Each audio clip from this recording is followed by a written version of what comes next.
Welcome to where English becomes exciting. Today, we start the thrilling journey of one of history's most controversial figures, Adolf Hitler. Love him or hate him, his story is filled with dreams, failures, ambition, and power. From a small boy with big dreams to a man who changed the world forever, this is the story of Adolf Hitler like you've never heard before. Are you ready? Grab your headphones, sit back, and let's dive into this incredible tale that will improve your English and keep you hooked till the end.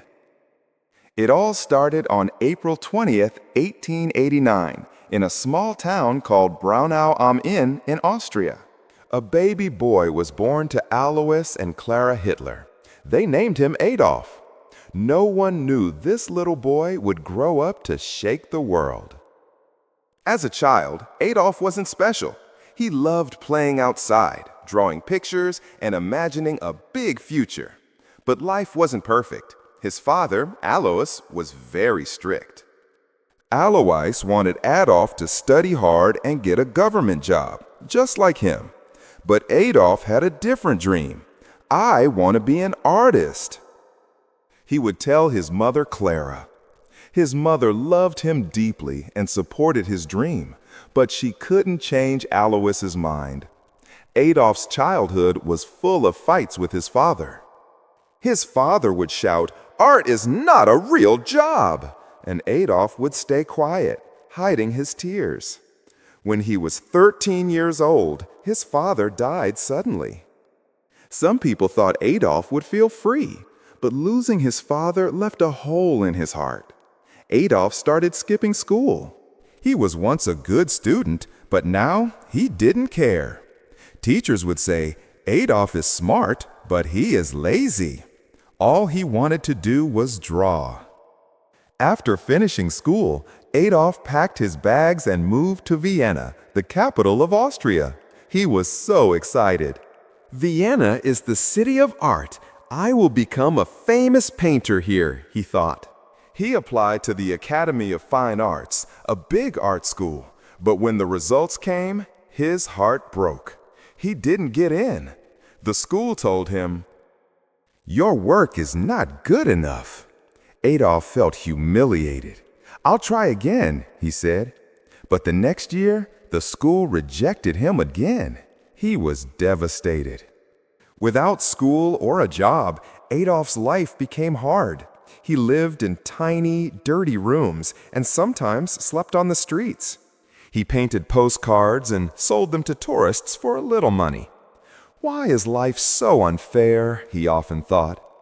During this time, Adolf's mother passed away. He was alone and angry. He started to blame other people for his failures. "It's not my fault," he would say. In 1914, everything changed. World War I started, and Adolf saw a chance to make his life meaningful. He joined the German army. "Finally, I am part of something big," he thought. Adolf was brave in the war. He carried messages across dangerous battlefields and received 2 medals for his courage. But in 1918, Germany lost the war. Adolf was furious.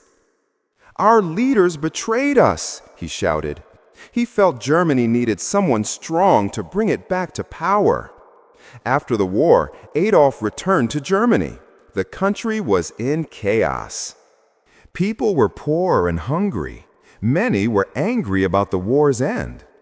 Adolf saw this as his opportunity. He joined a small political group called the German Workers' Party. Adolf was a powerful speaker. When he spoke, people listened. His words were full of anger, passion, and promises. "Germany will rise again," he would say. Slowly, more and more people started following him. Adolf changed the name of the group to the National Socialist German Workers' Party, also known as the Nazi Party. He designed their symbol, a red flag with a black swastika. "This will become the most powerful symbol in the world," he declared. His speeches became famous. Thousands of people came to hear him. They believed in his dream of a strong Germany. But Adolf's ideas were dangerous. He blamed certain groups of people for Germany's problems and wanted to make Germany only for Germans. After World War I, Germany was in big trouble. People had no jobs, food was expensive, and many families were hungry. The country had to pay a lot of money to other nations because they lost the war. Germans were angry and sad. Adolf Hitler saw this pain. He told the people, "It's not your fault. I know who is to blame." His words gave people hope, but they also made them angry at others. Slowly, Adolf became a popular name. Adolf worked hard to grow his party. He held big meetings and gave loud, emotional speeches. "Germany can be great again," he shouted. People clapped and cheered. They believed in his dream. In 1923, Adolf tried to take control of the German government by force. This was called the Beer Hall Putsch, but it failed. Adolf was arrested and sent to jail for 9 months. While in jail, Adolf wrote a book called Mein Kampf, which means My Struggle. In this book, he wrote about his ideas.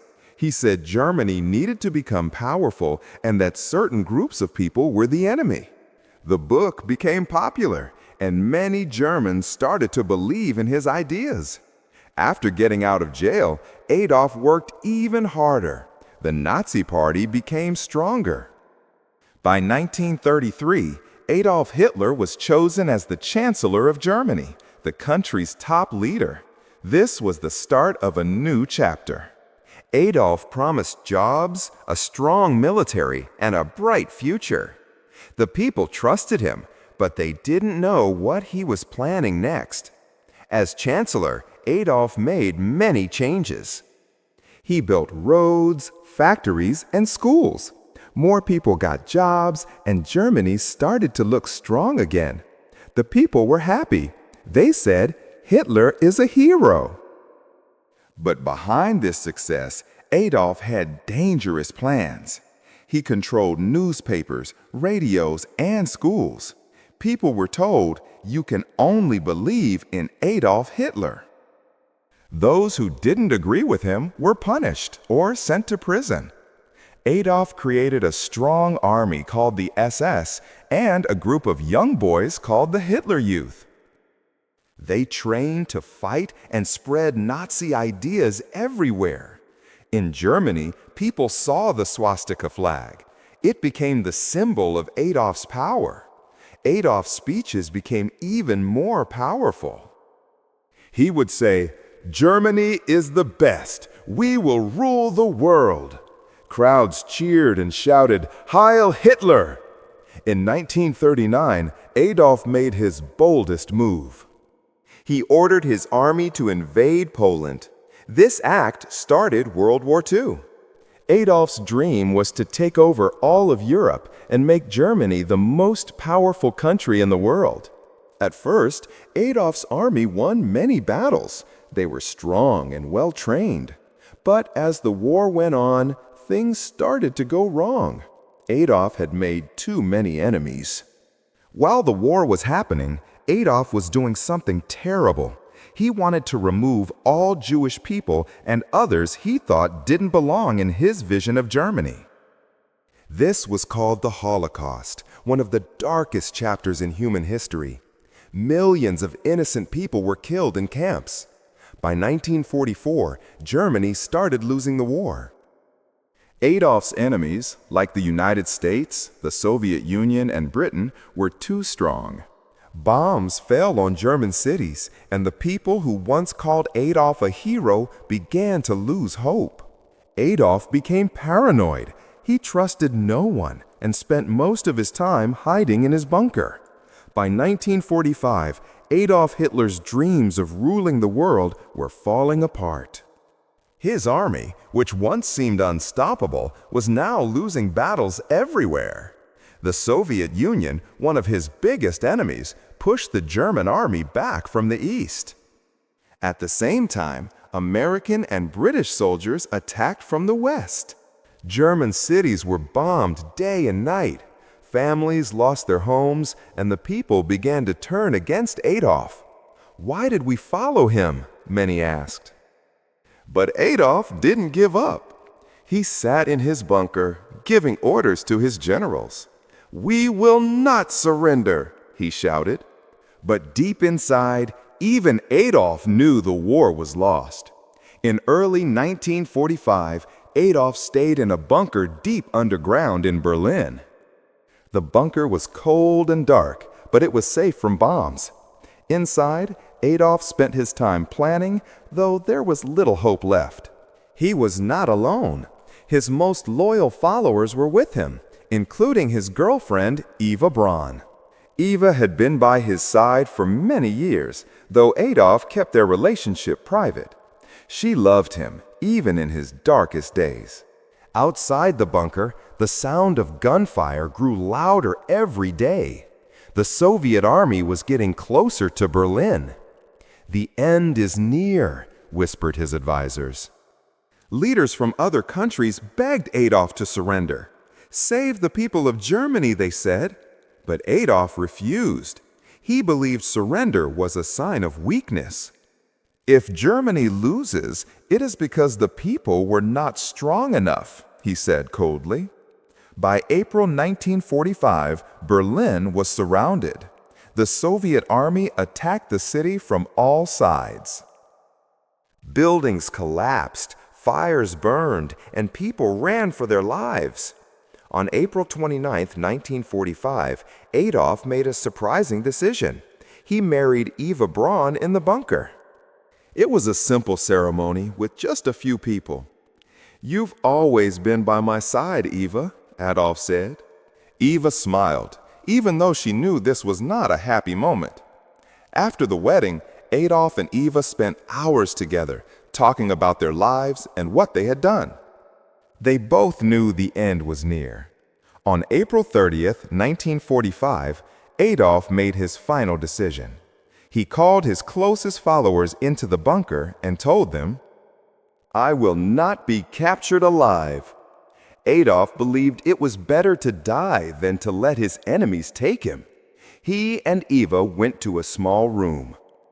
Moments later, they took their own lives. Adolf was 56 years old.